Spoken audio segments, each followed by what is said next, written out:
Sanjay, first of all, welcome to the Thank you, for the interview. Palash, for having come all the way. RBI has reduced policy rates in 2015 Right. by over 100 basis points. Yes. But why the lenders are not passing it on? Well, Palash, let me tell you one thing. Half of it has already been transferred to the end users through the base rate reduction. What happens is that the banks and housing finance companies, etc., we have a basket of borrowings. And overnight, the rates of the basket of borrowings do not change because much of those borrowings are long-term borrowings and are at fixed rate. So as we grow and incrementally borrow more and more, that is how the blend of our borrowing costs come down. Hence, it always takes a little bit of a lag or a lead time before the policy rates get translated to the end customer.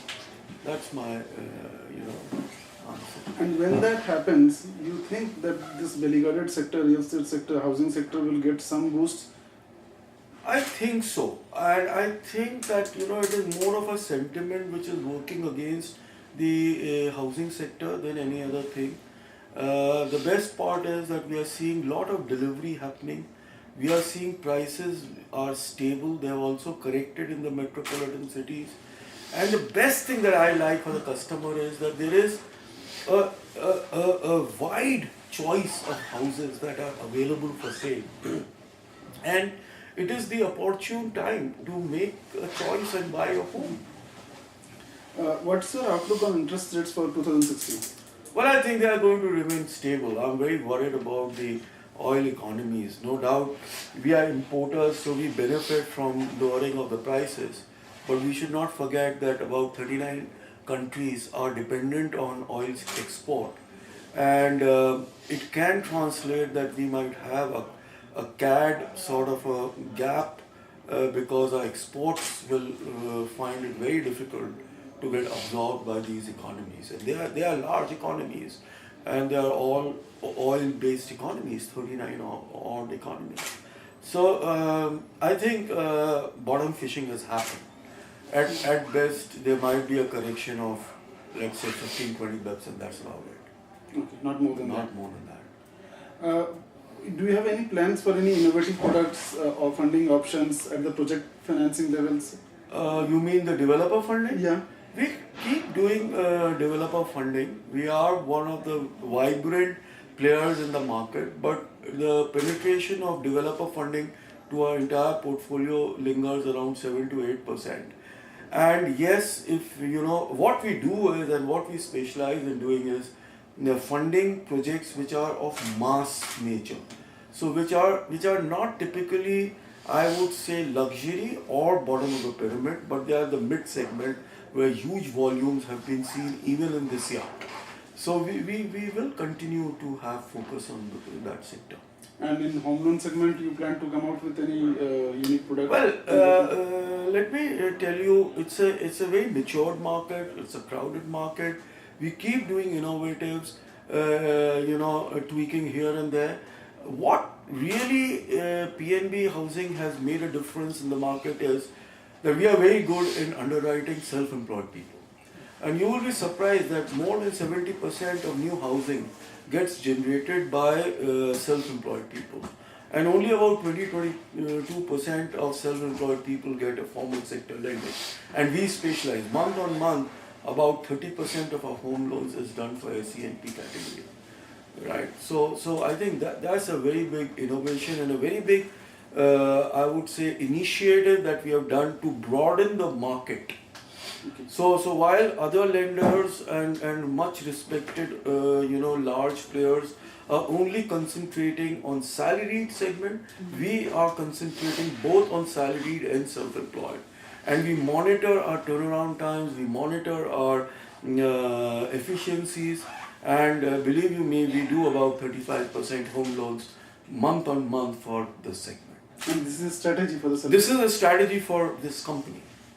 And we have built very specialized underwriting hubs where very specialized underwriters have been trained, nurtured, and today they are able to deliver home loans for self-employed people in a very efficient manner.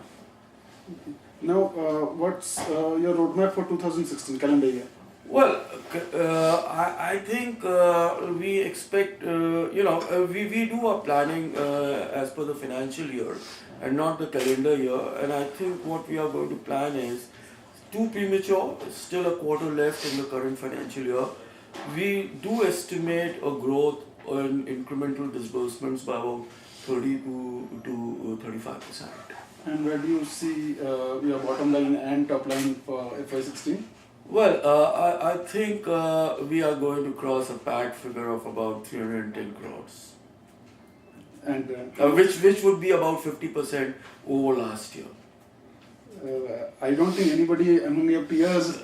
Well, we had a small base to grow, so I think we will be able to do that. Still in this depressed sentiments and markets. Yeah, sentiments are very depressed, very depressed. How has been the credit offtake so far in the first 3 quarters? Well, for us it has been exceptionally good. We would be reporting an annualized growth rate of about 58 to 60% in this financial year. But overall, and I was reading a lot of reports between yesterday and today, it's not looking very good.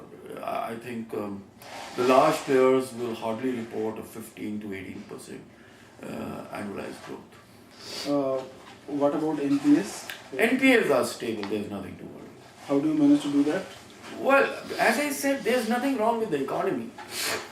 NPS generally grow or mushroom when the economy is bad.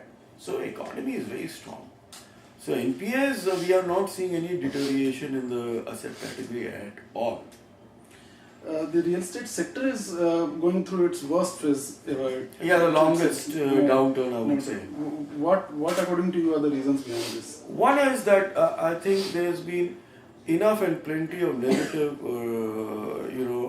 talks about this sector, and there has been always been a myth that the housing has been overpriced. I think there has to be some real concrete, focused deliberation and to find out what is the reason. And I don't think that the pricing of units is the only the wet rag for the sector.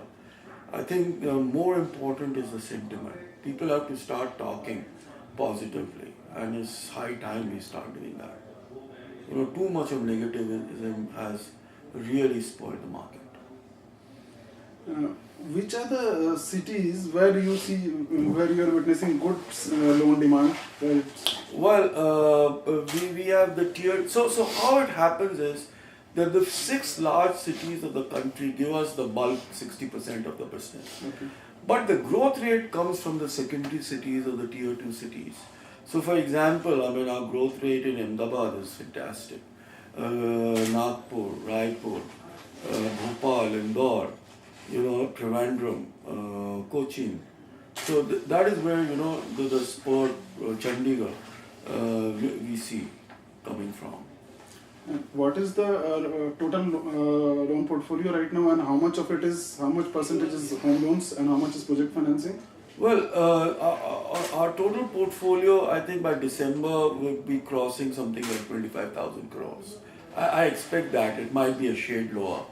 And only 8% is construction finance. Rest is all home loan or a loan against property to individual customers. And you see a huge business opportunity for lenders like you from government's policy of housing for all. And certainly, if you see that it really takes off, and we just wish that it takes off, then there's a huge opportunity which is in the waiting. And when is the IPO expected now? Well, we are into it, but I can't tell you the size. We have not yet decided that. The board has to decide. The 2 shareholders have to decide. Neither can I say anything about the timing. We are adequately capitalized as of now. We just finished our 1,000 crore rights issue in August of 2015. So it is not expected in this fiscal? It is certainly not. This fiscal only 1 quarter is left. Certainly not. And where will you deploy the amount? See, today we require capital only to augment our growth and our distribution. They are the two main reasons. Otherwise, the infrastructure, the operational robustness, technology, offices, people, everything is now done. The company is ready to really, become a large player. As I say, we would be reaching about 25,000 crore by end of Q3, and we just have 39 branches in 26 locations. We are adding 8 more in this fiscal. So we will be at about 34 locations with about 45 branches and 46 branches. So we need to grow on our distribution. And what will be the shareholding pattern post IPO? I don't know. When is the IPO? How big is the IPO? I just don't know anything about it. And next fiscal, you will be coming up with more branches. Will you be aggressive? Certainly, we have to. You have to. You have made some targets. Well, as I said, the planning is yet to be done, but certainly we will add 7-8 more new locations and 7-8 more branches in the cities that we are available. Already. So about 15-16 new branches will come up. Your wish for 2016?